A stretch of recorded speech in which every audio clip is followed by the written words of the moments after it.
When you have your girls, you're never alone. You get together for coffee, maybe to work out, or just to laugh. We created Hey Girl just for you.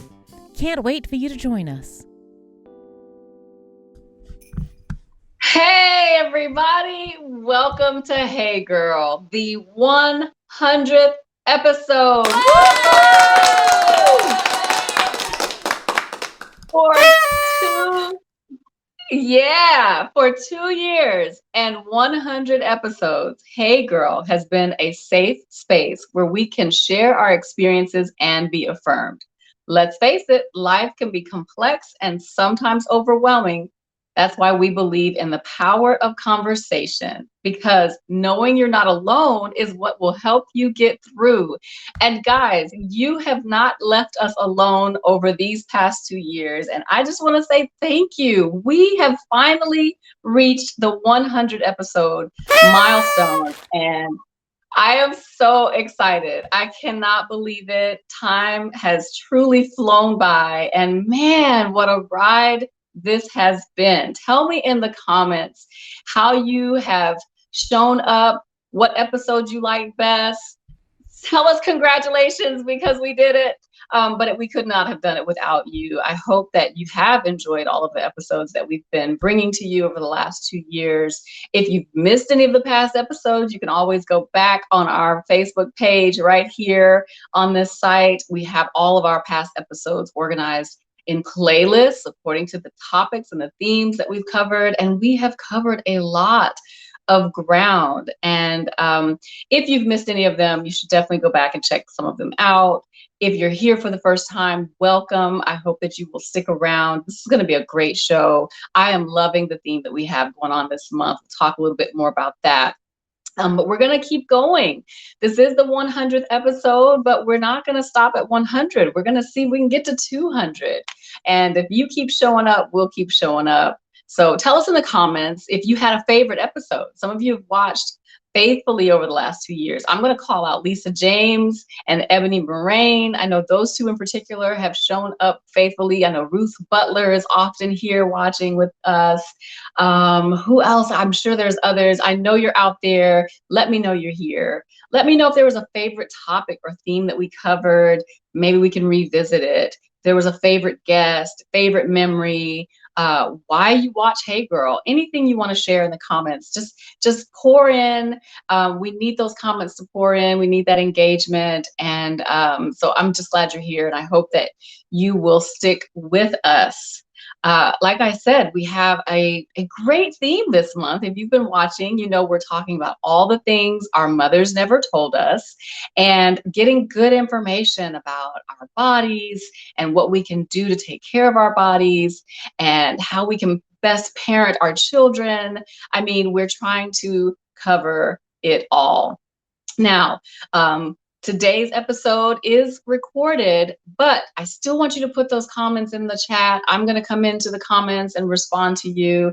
And we will want you to share today's episode with everyone that you know. Share it on your page, invite your friends to watch. We just need everybody to be here. Now, as we are celebrating this 100th episode, we are doing something special to celebrate. Of course. I love the sound effects. So to celebrate, of course, we have a giveaway planned for our subscribers. So you have to subscribe to the newsletter first. And then, that's right, go to justkim.net. There you can sign up to receive the newsletter. And in the newsletter, you will find the instructions for how to sign up to win a free copy of our book, my book, I should say. And I don't have a copy with me, but there it is on the screen. Trust the process. And that is exactly what we've been doing for the last 2 years, in fact. And if you are willing and want to, we have a special book club for those who have the book. And you guys will be going through the book together throughout the month of April. And then we're going to do something special at the end of that time. So a lot of things going on. First, you have to sign up for the newsletter. Then we will announce next week the winner or winners, if I give away two. See how I feel, if I'm feeling generous, copies of the book.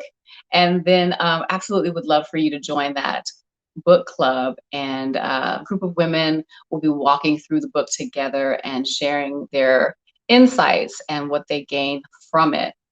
Now, as I mentioned, I also want to remind you that we do have our YouTube channel and we need to build up our subscriber base. So as much as you've been showing up here for us in the Facebook platform, we would love for you to go over to the YouTube as well and become a subscriber. Now, we're just pushing right now the past episodes of Hey Girl. If you have individuals that are not on Facebook, or if you prefer to do things over on YouTube, I know it's maybe more accessible for some, we're there too. So go ahead and subscribe to the Hey Girl YouTube. And of course, all of the same episodes are there, and we will be continuing to add content there as well. All right. So to recap, you're going to subscribe to the YouTube channel. You're putting comments here in the Facebook, on the Facebook episode where we are right now, letting me know what you love about Hey Girl, what favorite memories you have, etc.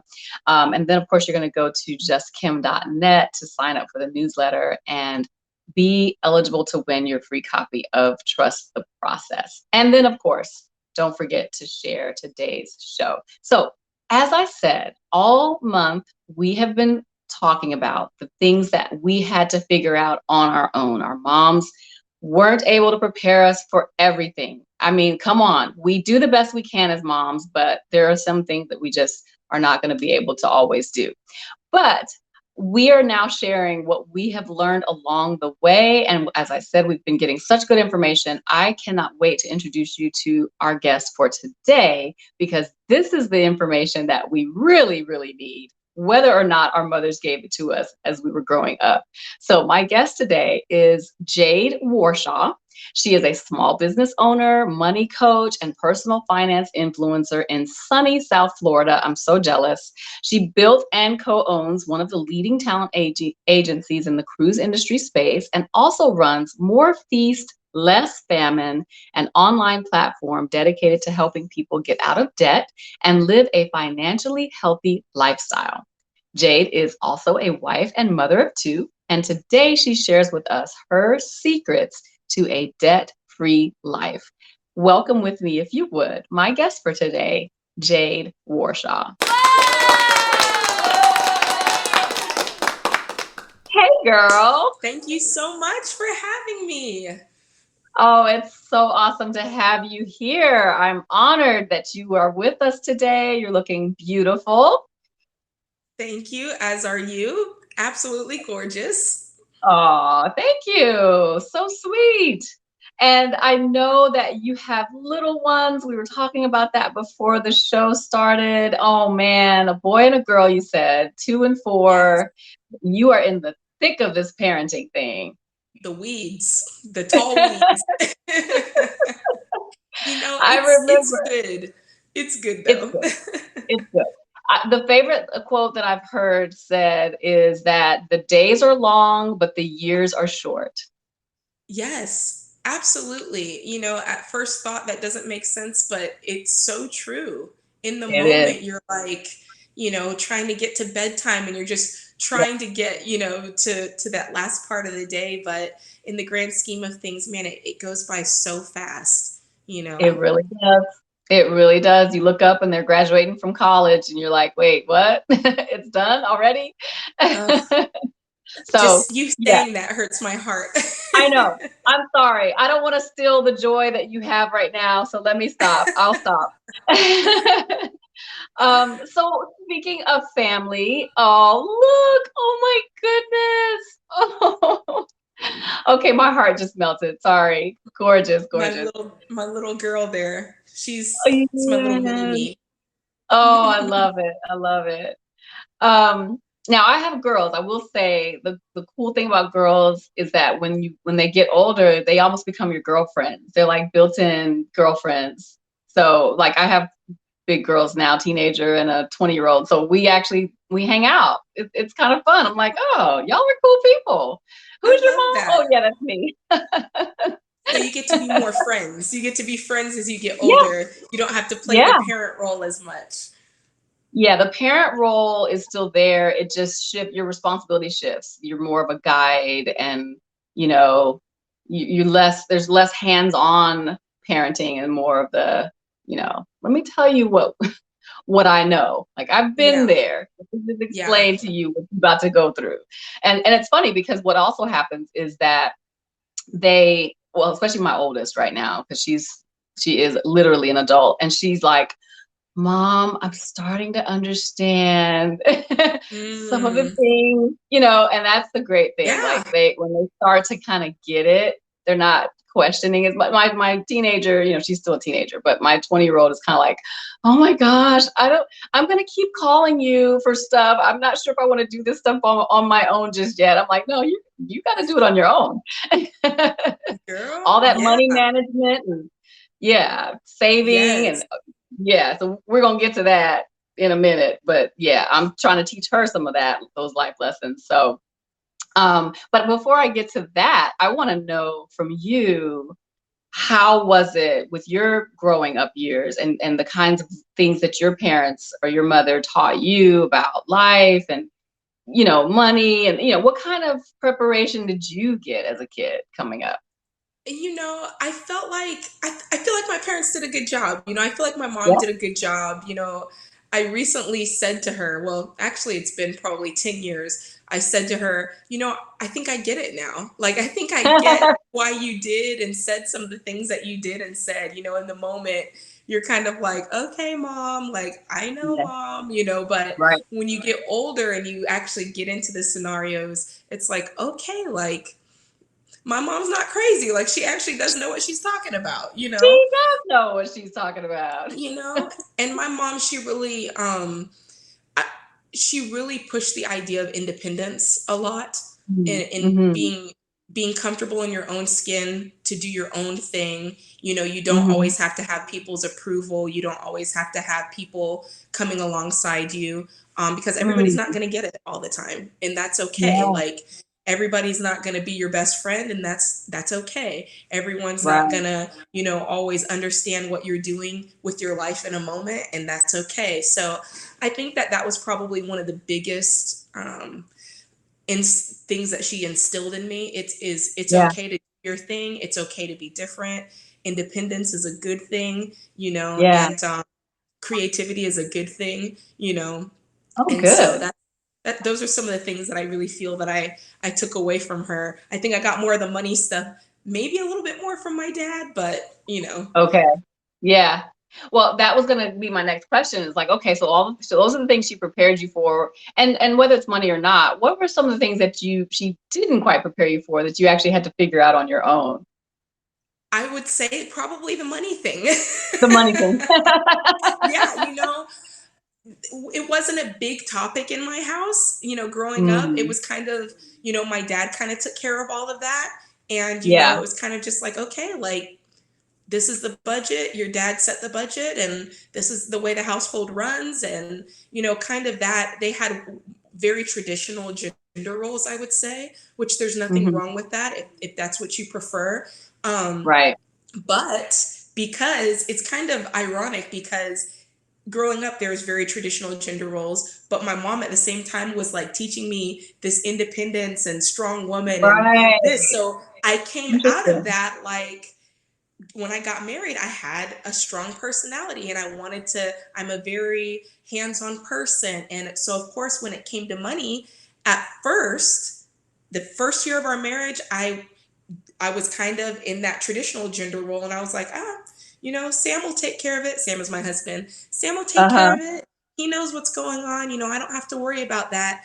But as I started to come into myself in the marriage, I realized, no, I need to know what's going on. Like, I need to Yeah. be an active partner here. I want to know, everything that's going on. I want to know where our money goes. I want to know how it's being spent. I want to know, how much we're earning and those sorts of things. And so I kind of started to merge those two parts of myself and that upbringing into something that, made sense, I should say. Right. So yeah. Yeah. Yeah. So I would love for people to put in the chat, what were some of the lessons that you had to learn on your own, that your parents weren't able to teach you? And how many of you also had to figure out how to manage your money once you became an adult? And then my question to you, to Jade, is, how many of us maybe were taught some lessons about saving and, all of those things, but once we became adult, we were like, like maybe Oh when yeah. we were in our mother's household or parents' households, like, you had to, when you got your birthday money, you had to divide it up, tithe and offering and savings, and then they let you keep some of it to spend. But you know, sometimes we are taught lessons and then we abandon them because we don't want to. Once we get grown, we think we can be grown and maybe have to then learn those lessons all over again the hard way. Sure, sure. It's kind Yeah. of funny. I remember growing up, my dad, when it was time to like pay bills, of course, back then it was like you have to balance the checkbook and there wasn't Right. anything digital the way it is now. So the thing I remember most is, my dad had this big file cabinet and he would, as the mail came in every month, he would put the bills in the file cabinet. And when it was time to pay them, he'd ask me to go and get everything out. He'd say, Jade, we've got to make the budget for next month and we've got to pay the bills for this month. And Mm. so that's the biggest takeaway was, okay, like budget, like budgeting Yeah. is something that you should do. But on the Yeah. flip side of that, the negative was the budget was also something that caused strain in our household. Uh, So it was like I learned budgeting, but I also learned budgeting creates strife or turmoil okay. or problem. So I Okay. had to I had to unlearn that because that was just a Okay. result of, maybe some communication things that they needed to deal with. It wasn't Uh, inherently that budgeting money gotcha. is a problem. Does that make sense? Yes, it does. It does. So, what did your mother feel constrained by the budget that your father created for the household? Yeah. Yeah, now looking back, she definitely did. And it's so Yeah. funny because now I'm like, Mom, you should have just, here I am. You should have just done this and you should have just and Of she's course, like, shoulda, woulda, coulda. okay. Yeah. So, how then did you come to So that? Yeah. Uh-oh, your signal broke up a little bit. How then did you come to, once you were an adult and living on your own, you said you were married and you were like, oh, my husband's going to take care of it. What brought you to that moment where you were like, no, I want to be a little more hands-on? Like, what did something happen, or was it kind of a gradual, I think I want to be more involved? it was kind of a gradual thing, if anybody's ever, gone to school and done the whole student loan thing, you know that once you graduate, you're kind of free and clear for a couple of months and Ah, then those student loan bills start pouring in, right? And it was yep. around that time, that I thought, okay, this seems like a lot, right? And it kind Yeah. of started getting my wheels turning and going, okay, like, I know how much money I make. I kind of know, how much money Sam makes. This seems like this could be kind of tight, So I started Yeah. asking more questions and, he even had said to me a couple of times, like if I wanted to spend on something, he'd say, oh, we need to hold back on that. And Yeah. that's kind of what got me thinking, like, do we have like Mhm. how much margin do we have? Do we have enough money to do, the things that we're doing? And that's kind of what opened Yeah. up the conversation. But really what really set it off is we got married 1 week after graduation of college. And Oh, wow. we moved states about 6 months later. And when we Mhm. went to move, the cost that was involved in that and everything that was involved in that, I think it really showed it just showed itself in our finances and it showed that Mhm. things were not good. And Mhm. so Uh-huh. that's kind of what revealed it. And then as we Mhm. continued on that path, we realized, oh my gosh, like we have a lot of debt, we don't have a lot of Mhm. income, and flat out, like this is not sustainable. Mhm. We're off the rails and this could end badly. So, when Yeah. you notice something's wrong, you got to start making changes to fix it. So, Yeah, and when people get married, sometimes they inherit debt. Also, I don't know if or yeah. you all were coming out of college, but were you also bringing debt into each of you bringing some debt into the marriage as well? Oh, absolutely, Kim. I tell this story all the time. I actually did a reel about it, because the moment that my husband told me how much student loan debt he had, I mean, I had student loan debt too. I came into it with about 34,000. And, I remember when my husband told me, he said, oh, I think it's like 120. I'm like, 120. Woo. Oh, okay, okay. And then come to find out that after, because this was a couple of years in the making, these conversations. So come to Okay. find out, when he took out the loans, they were about 120. But by the time that they had been sold and split up, and interest rates and blah, blah, blah, and by the time we ended up paying them off in full, they were over 200. So yeah, that, Mercy. Ooh. you know, Oh my God. Yes. yeah. And when you're faced with that kind of debt, I'm sure, and you're like you said, you're looking at your income and you're looking at the debt and you're looking at your income and you're like, this is What's never gonna gonna happen? end. Yeah. Yeah.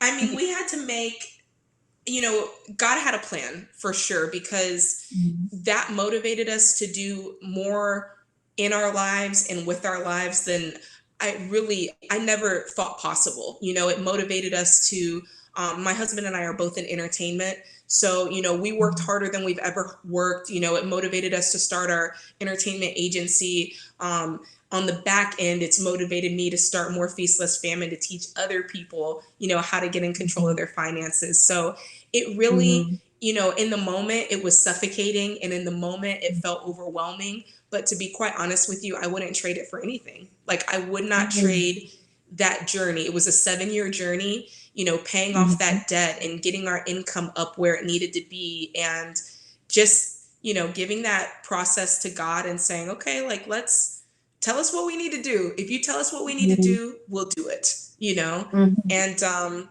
God put the right messengers and the right thing in our path to just guide us. And, the rest is, as they say, history. So Internet history. So, so talk about the 7-year journey. Like, how did you start? How did you know what to do to start? What was your plan? What did that look like? The process to becoming debt free.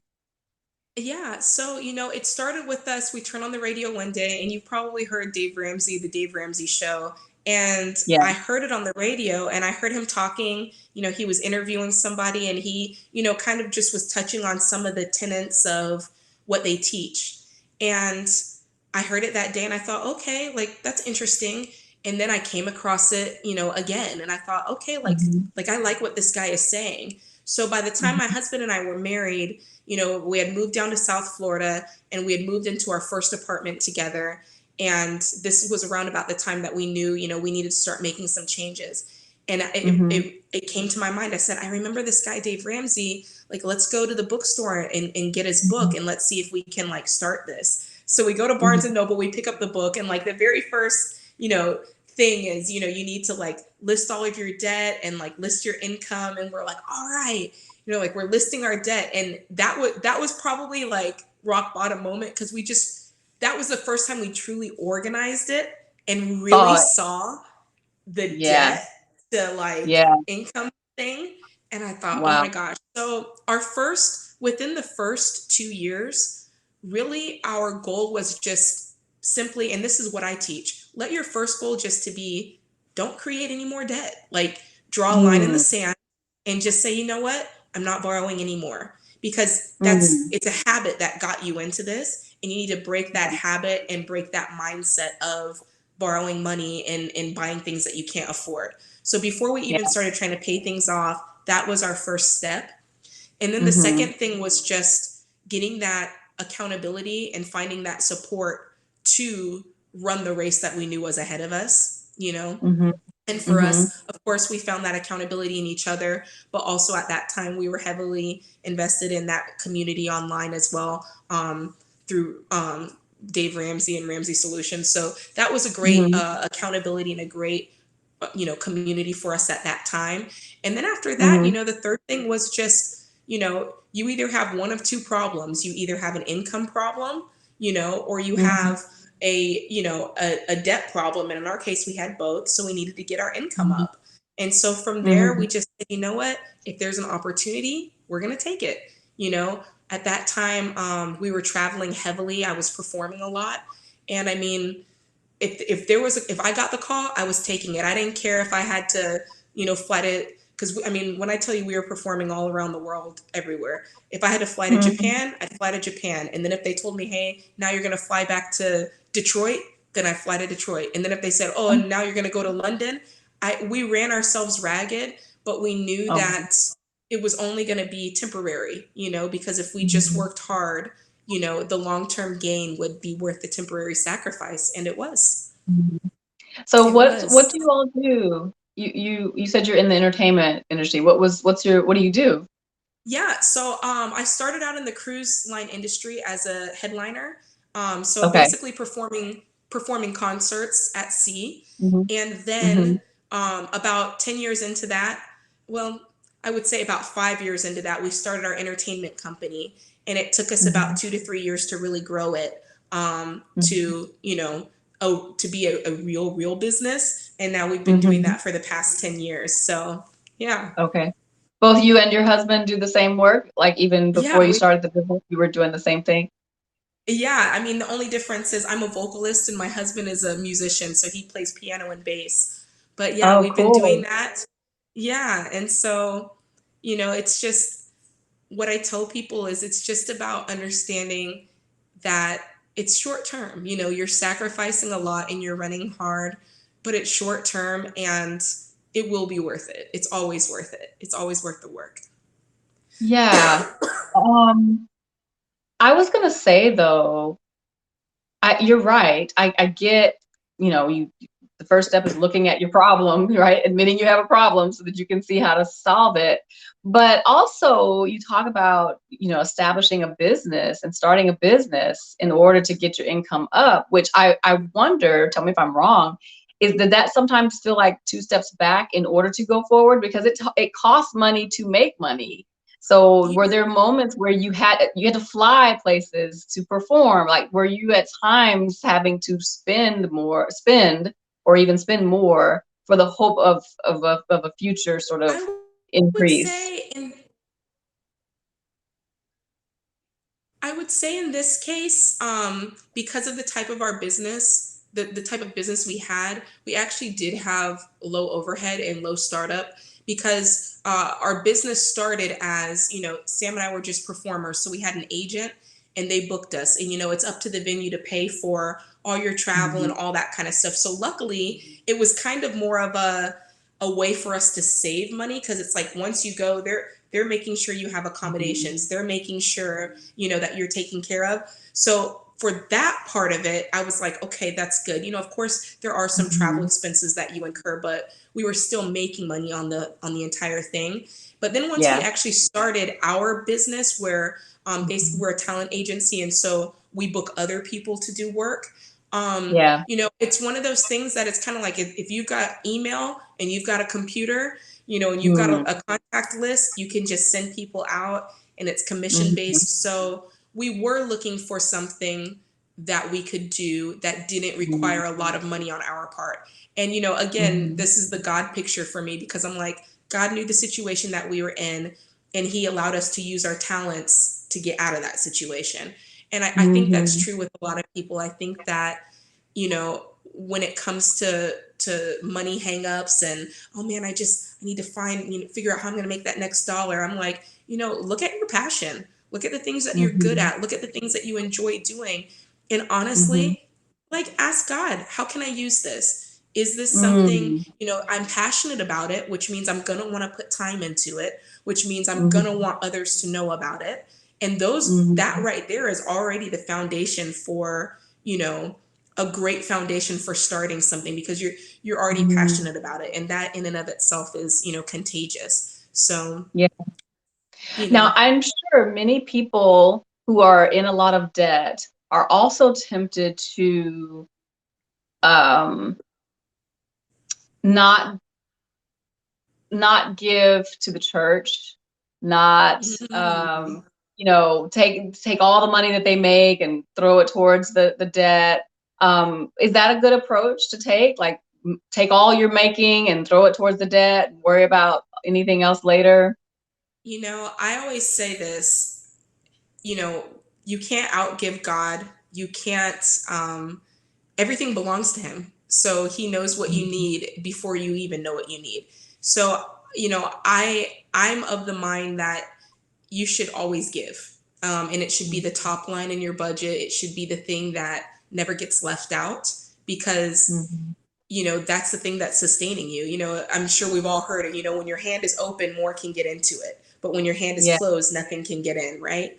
And so that's Mm-hmm. something to me that is very, very important to do, and Mm-hmm. I've spoken to people, 2020, especially when it's like, look, I don't Yeah. have any money coming in and I need to Yeah. pay rent. I need food for my kids. And, I think in those situations, I think that God understands that.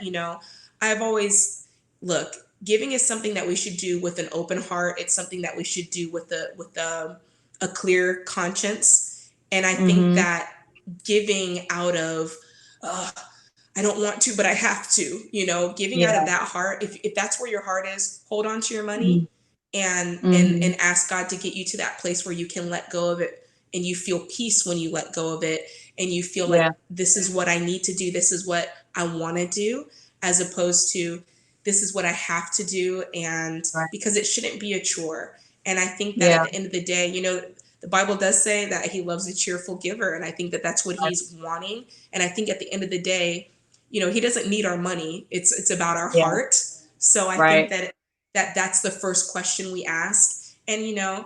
those situations, where it's extremely tight and you're really, your survival is on the line, I think that if you need the extra $8 to keep the lights on, I don't think God is mad at you for that, and you don't get to give your $8. I don't think he's mad at you for that. I think that he's happy that you kept the lights on. And I think that if in your heart you're saying, man, God, I wanted to give, I think the next time you'll be able to. Interesting. Yeah, because I know that many people, are unsure about that moment where they're like trying to decide how to split the paycheck, and the money for the church is there. It's saying the church says give, Lord will bless. And I think that you're right though, and I do agree that you should give God his portion first, but it should Mhm. also be from your heart. And I think it's also an act of faith when Yeah. you are looking at your little and needing to trust God to make it much. And Hmm. so maybe the work, rather than, like you said, forcing it, is to work on the heart where you become you're willing to trust him with that, even though in your eyes it looks impossible, because it Yeah. certainly is an act of faith. It's like Oh yeah. the little boy with his lunch, right? Like, you got Yeah. a few fish and some bread and you're going to feed 10,000 people. Like, how's that going to Hmm. work? But you have to Right. trust. I mean, and I think you're right. It's about the habit of it, because no matter how much money you give, and no matter how much money you earn giving, you're always going to feel that little thing in your heart that's like, ooh, I got to give this, because Yeah. it's just human nature, I think. But Right. doing it in spite of that feeling is what works up that muscle, and Yeah. like you said, works up that faith of, what, I've been giving and God's been taking care of me, and I'm going to trust him to do it again. And That's right. even the next side of that, just giving and knowing, hey, the blessing is not always financial back. Sometimes Mhm. the blessing is in other areas. It could be health or opening a door over here, or so just getting out of our minds that giving Mhm. is purely about money, because really Right. that's one of the last things it's about. Yeah, yeah, it's a good point. So, speaking of the pain that is involved in sticking to a budget, working down that debt, talk to us about, because we know you're on the other side of that now, but talk to us about when you were on the other side of that, at the front side of it, and you all decided to, not make any more debt, and you're just going to try to earn more. What did Yeah. that look like, and how painful was it to do? What was the day-to-day like to make that happen? Well, the day to day, I mean, one of the first things we did is, we needed a budget, because if we're not going to create any more debt, then that means that the money we have, we need to make it work and we need to make it stretch, and it needs to pay for all the things that we need to pay for. And so our budget was a huge factor. And I mean, that is something I don't think people realize sometimes, that a budget is not just like writing down your bills. Like a budget is like this living, breathing thing that requires communication. And again, this was before everything was super digital. So it's like, I've got my pad of paper, I've got everything written out. My husband is next to me. We've got to be in sync. Like we pull out the money from the ATM. This is the $200 we get to spend on groceries, and this is it. I've got the envelope. Every time I go to Walmart, I write down what I spent. I take the money out of the envelope, and it literally it was like a tandem, exercise every day, just making sure we're on the same page. We're sticking to this thing. Anytime something came up that might be something that we didn't account for or plan for, we're communicating with each other. And I really think that, when you get into the trenches, especially if you're married, the communication is everything. Because if you're not on the same page, if you both don't see the same vision and have the same kind of why behind it, it's very, I can only imagine the frustration, because every dollar counts. You're trying to get this thing done, right? And so I think that's the biggest thing, is that communication over the budget, and just doing everything you can to plan and save. I did a lot of meal planning. I did a lot of couponing. I did my own hair for a long time, whatever I could do to save. And that's, a lot of what I share on my site, and a lot of what I share on Instagram is just things that we did, little phrases that I clung to in my mind. And, I found a way to kind of put what I learned from Dave Ramsey into my own mind and in my own life. And what does that mean for me? And how do I hear that? And what does that sound like for me? And put it in a way that other people can receive, because everybody ain't going to listen to Dave and go, okay, that's for me. Everybody's not going to take what he said and go, that everybody's not even exposed to that. Number one, I said, and so if they can be exposed to me, and if they're willing to hear my voice and hear how it's helped me and how I put it into my own kind of spin on it, then hey, great, Yeah, you're definitely able to reach an audience that he will never be able to, right? There are people who'll be drawn to you for who you are. So, Absolutely. So, absolutely. How much did you all end up paying off? And you said it took 7 years. So how much total was it between yours and his debt and whatever you accumulated once you married? How much was it all said? So in the end, we paid off $460,000 of debt. This is from, the beginning to the end. It was a 7-year process. It started with me realizing, hey, like my little Victoria's Secret credit card has got a $400 balance, It started with me realizing, something small like that, and then going, oh, that combined with my student loans, wow, that's almost 40, that's almost, $38,000, oh gosh. And now Sam had, it just started with that snowball of realizing. And then, we hit them little by little. We started with the little bills, and we knocked out one at a time until we got to the biggest ones. And, like I said, when you have a big hole, you need to find a way to get a big shovel and start filling it in. But don't let the fact that you don't have a big shovel keep you from starting, because everyone has to start. Everyone has to start. And most people start with little to nothing. That's just a fact. Most people aren't going to start with, thousands of extra dollars to put toward their debt every month. Come on, like most of us don't have that sort of margin. And I think that when you look at it, it can feel overwhelming and you go, oh, what's the point? But I'm telling you, like when you get your money organized with a budget, you start to see, oh, I actually maybe have more money than I thought, but I was just spending too much on this or that. And then you start realizing, you know what, I actually have a little bit of time in my day. Not everybody, but some people will find time in their day to do side hustles and side jobs, and that's what my husband and I did. We found any way we could, you know, and I always recommend if you're going to do a side hustle or a side job, try to find something again that you enjoy, that you're passionate about, that maybe you can turn Mhm. into a small business, you know, so it doesn't Mhm. just feel like treading water. You know what I mean? Nobody likes to do busy Yeah. work. So, Right. you know, Yeah. that sort of thing to just supplement your income. But yeah, Yeah. So 460,000 in 7 years. that's amazing. Yeah, I mean, that's huge. And I know that many people who are watching are thinking, I have that kind of debt or more, and I don't make enough money. It's too overwhelming. It seems impossible.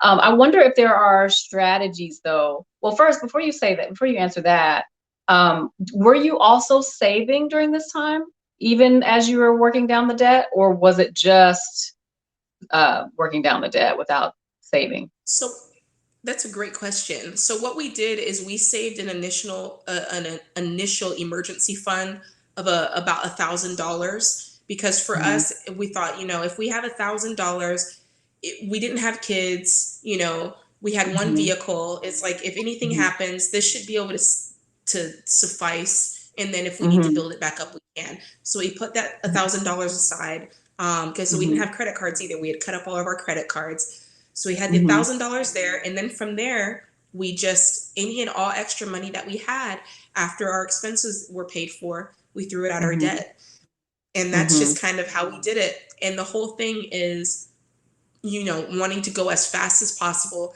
and as work as quickly as possible, because you know nobody feels great with just having $1,000 of savings. You know that kind of makes Yeah. you feel like I need more, I need more, but that also serves as a great motivator. Like, okay, if Mhm. I want to get more, I gotta push. Like, I gotta go, you know, and get this thing done. Mhm. So it was a great Mhm. motivator for us. And then, of course, after we paid off the debt, we stacked up, you know, a 3 to 6 months, you know, emergency fund and did it like that. But Mhm. yeah, for the time that we weren't that we were paying off debt, we paused, you know, major savings, we paused Mhm. investing, and we just wanted Mhm. all of that money to clean up that mess. We didn't want any of that Gotcha. liability. We wanted total freedom. So Yeah. And so it sounds like what I'm hearing you say is that you worked on the little bills first, which also gives you a sense of accomplishment, right? It's like, oh, I got that. I got the absolutely. Victoria's Secret bill done, out of the way now. But then what happens, right? Like you actually have that money, a little bit more money to put at the next bill, right? Isn't it just kind of the way it accumulated and became debt is the Absolutely. way you can accumulate it and work it down, right? Exactly. And that what you described is simply like debt snowball method, that method of listing Mhm. all of your bills from smallest to largest. You make minimum Mhm. payments on all of the bills, but you put any and all extra money to the smallest bill and you knock that one Mhm. out. And then you're able to put that balance onto the next bill. So yeah, it creates a Mhm. snowball, and before you know it, you have quite a bit of money. You know, by the time you're midway through, you've got quite a bit of money to throw at, you know, whatever debt it is that you're on at the moment. So that Yeah. snowball is an excellent tool. Yeah. Oh, I was going to ask you about that too. You said you paid the minimum amount on the larger bills. So did it ever feel like it still wasn't going to get you there because you're also accumulating that interest, which is sort of working against you, right? Like, aren't some of those things like getting bigger, even though you're kind of working your way to them, or was there anything that you were Yeah, able to do? Yeah. absolutely. You know, interest definitely plays a role. In the long run, you know, there's kind of been some argument over whether which is the better method, the debt snowball method or the debt avalanche method. You know, the avalanche method is basically flip-flopped. You pay the one with the Mhm. highest interest first. And you know, Mm. a lot of math has been done, and in the long run, they say that the interest rate it's minuscule if you're moving quickly enough. You might Mm. incur a little bit extra, but like you said, the other side Mhm. of that is getting a quick win, you know, because Yeah. if you start with, in our case, the debt that had one of the highest interest rates was one of our student loans, and it was like $30,000. And it's like, ugh, Yeah. like who wants to start at that when I can pay off one for 200, you know? Right. Yeah. So I think it's probably So more of the psychological method is the better method because it's the one that you'll probably stick with and not become defeated yeah, by. Yeah, Yeah. for us, absolutely. Yeah, for me, Yeah. it's all psychological, you know.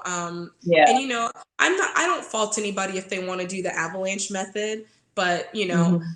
you know what's going to work best for you. But for us, that snowball all the way was the way to Yeah. go. So Yeah. That's awesome. That's such good advice. Tell us a little bit more about More Feast, Less Famine, or if there's anything else that you're doing that people should know about, and how they can kind of get some of the same information that helped you. What do you yeah. have going on? Yeah, absolutely. So, you can check out my website, More Peace, Less Famine. On the website, you can find all the things that I'm passionate about. Obviously, I'm going to, teach you how to pay off your debt. You can book one-on-one sessions with me where I really sit down and form a budget with you and form a financial plan with you. You can find episodes to our YouTube show, which is also self-titled More Feast, Less Famine. And the YouTube show is a lot of fun. We get on there, we cook a meal together, and then we just talk finance, over a meal.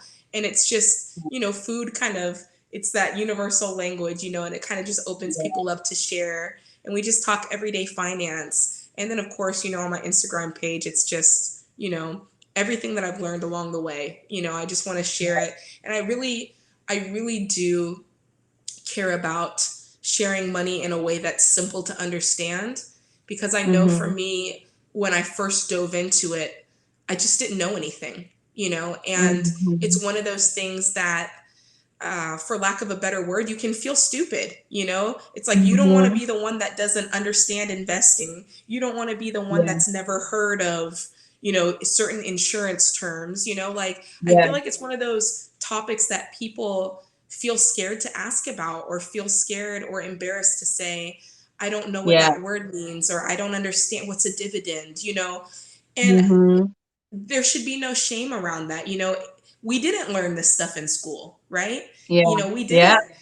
didn't learn it. So it's okay, Right. and it should be okay to say, so can you explain to me, like, what do you mean when you say cash flow? Like, what do you mean Right. when you say envelope system? Like, and just speaking to people in a way that is not condescending, that is not shaming, that is not, you know what I mean? All those things that Yeah. sometimes can be wrapped around money and finance conversations.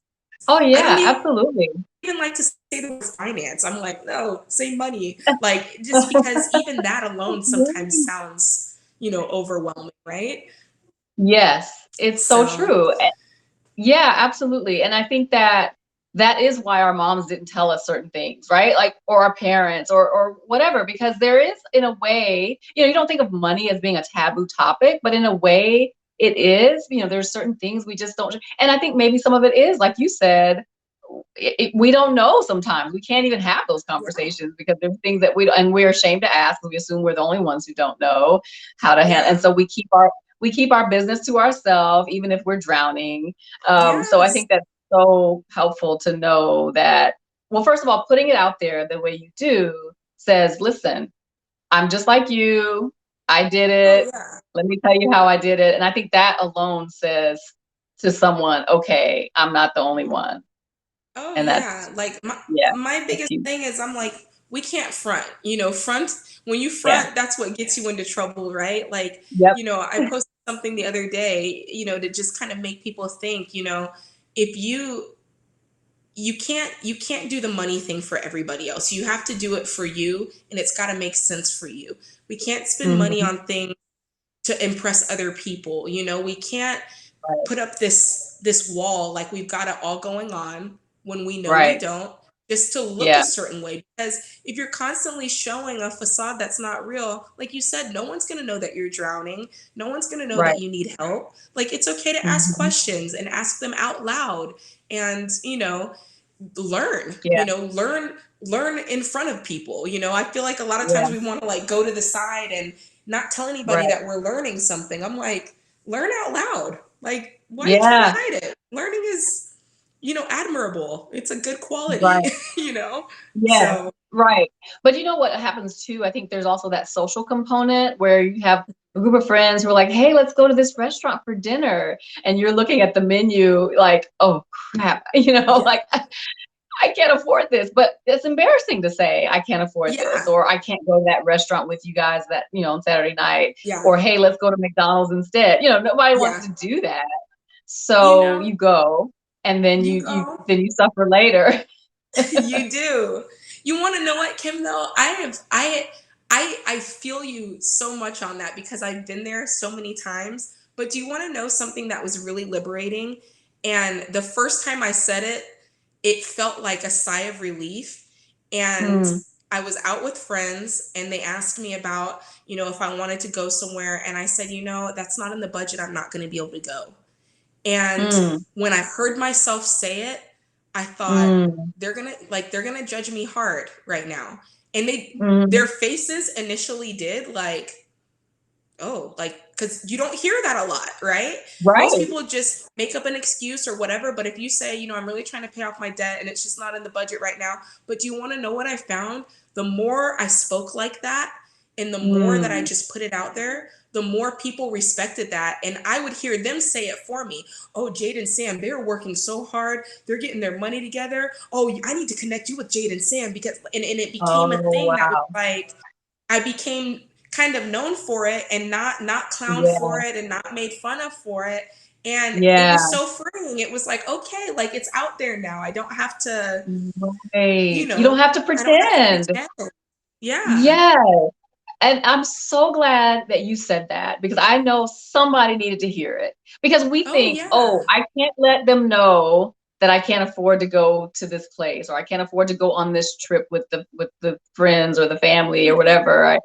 And so saying it, Yeah. just put it out there, and maybe it's a little uncomfortable at first, but at the end of Yeah. the day, they respect what you're doing, and I'm sure many people are like, I should be doing the same thing. Exactly. Exactly. It It takes stirs somebody up, to be it stirs up brave. accountability. Yes. Yes, it takes It one stirs person to up. be brave and start it Yeah. off. Yeah, Because there's someone else feeling like you do. There's someone else going, ugh, like I do not want to, like you said, I don't want to spend this money on that trip. Or, this yeah, bride, she's tripping. She's asking these bridesmaids to do this and this and this. Like yeah, sometimes it just right, takes one person to go, is there a cheaper dress option? right. You know, Or maybe I can whatever. just, yeah, maybe I can not be in the wedding and do something else to help out. Yeah. Yeah. Yeah, maybe you need to Absolutely. I say love that. that.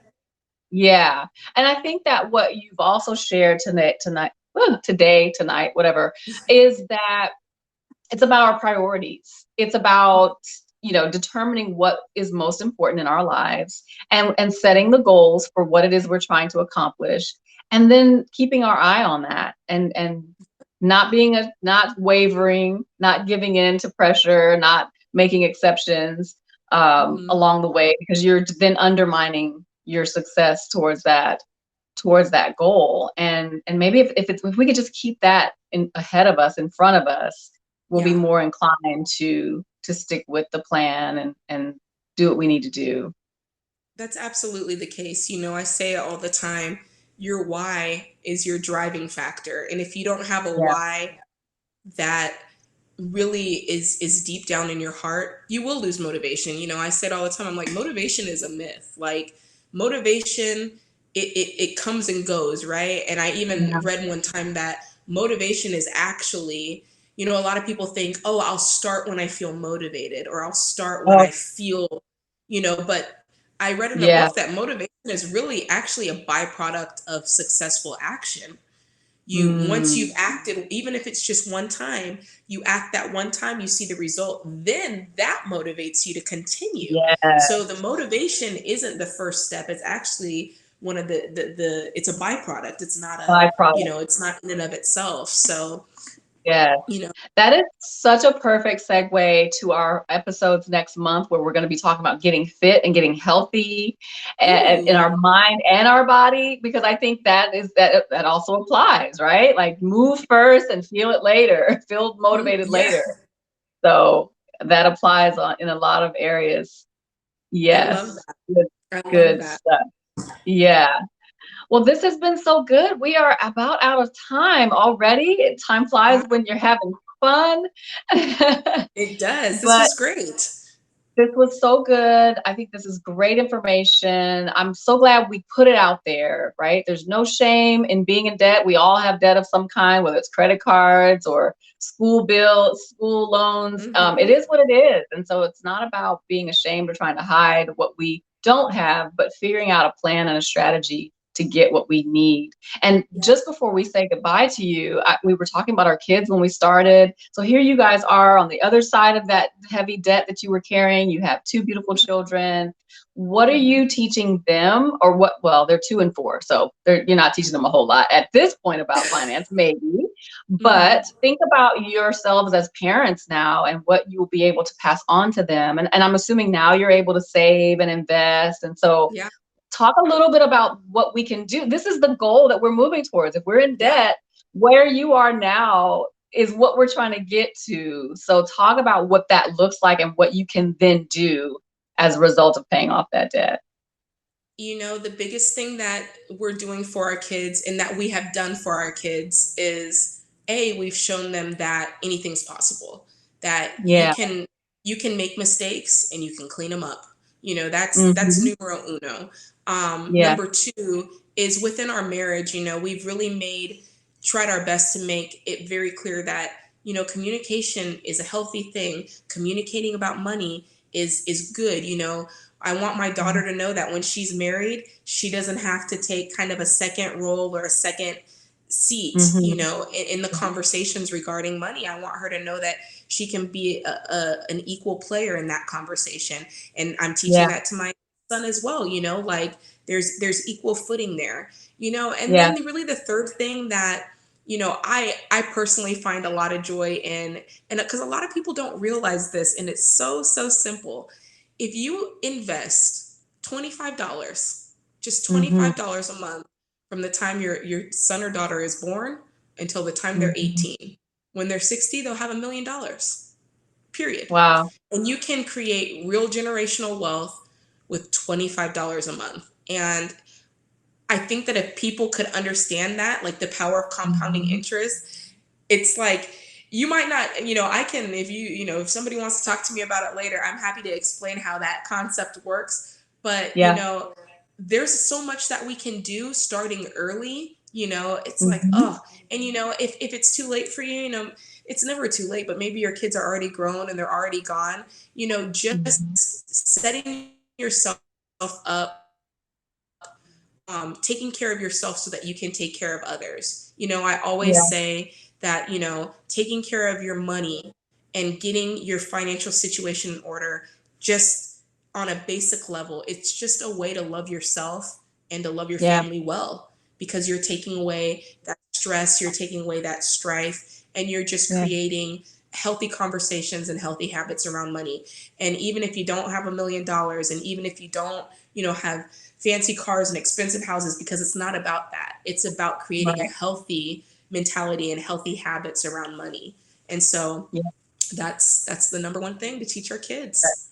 That is, and it absolutely is. And with you having such young children, those of you who are watching who have young children, I mean, that's where you can pour your investment, prepare for their future, whether or not you can earn the $1 million for yourself. If you can put something away for them for their college, I mean, you have a 2 and a 4-year-old, you should be planning for their college now Yeah, and yeah, beyond.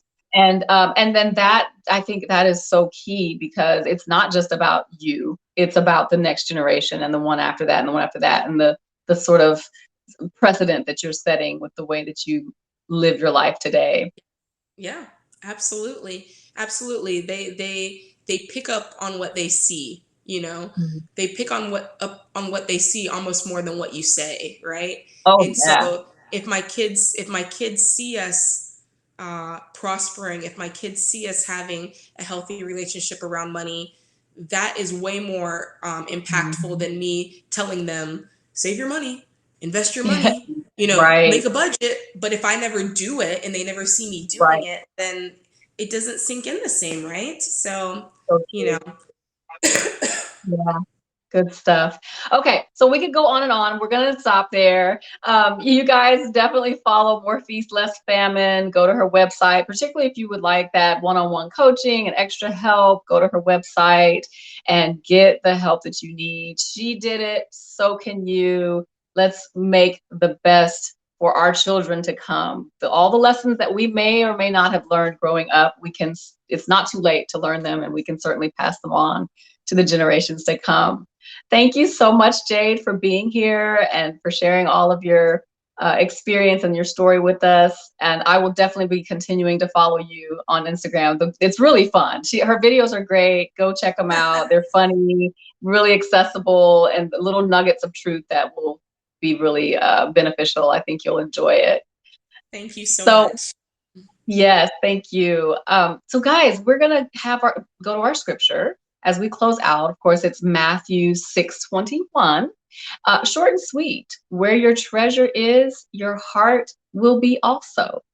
And I want us to think about this whole conversation on money and finances and generational wealth with that in mind, that it's not about the money so much as it is about your heart. And what is it that you are trying to accomplish? What is it that you are making a priority in your life? Is it God? Is it your family? Or is it yourself and trying to, prove something to other people? That might be something that you need to think about. And I think this conversation was so on point in that Jade shows what's possible. You don't have to be in a lot of debt. You don't have to be burdened by it. And certainly, keeping up with the Joneses has its place, but leaving something for the generations to come sounds so much better. Don't you agree? And again, if we keep our treasure where it doesn't corrupt, and that is with those things that are eternal, we definitely can't go wrong. So here we are at the end of the All the Things My Mom Couldn't Teach Me month. And next month, we're moving on to a brand new theme. It's about getting healthy, staying healthy, being fit in our body and mind. Let's see if I can get the words out. Guys, 100th episode is done, and you were here with us, made it a great episode. I'm so glad you were able to tune in. Be sure to sign up for the Just Kim newsletter so you can be entered to win the drawing. We will announce the winners next week. Be there. I'll see you then.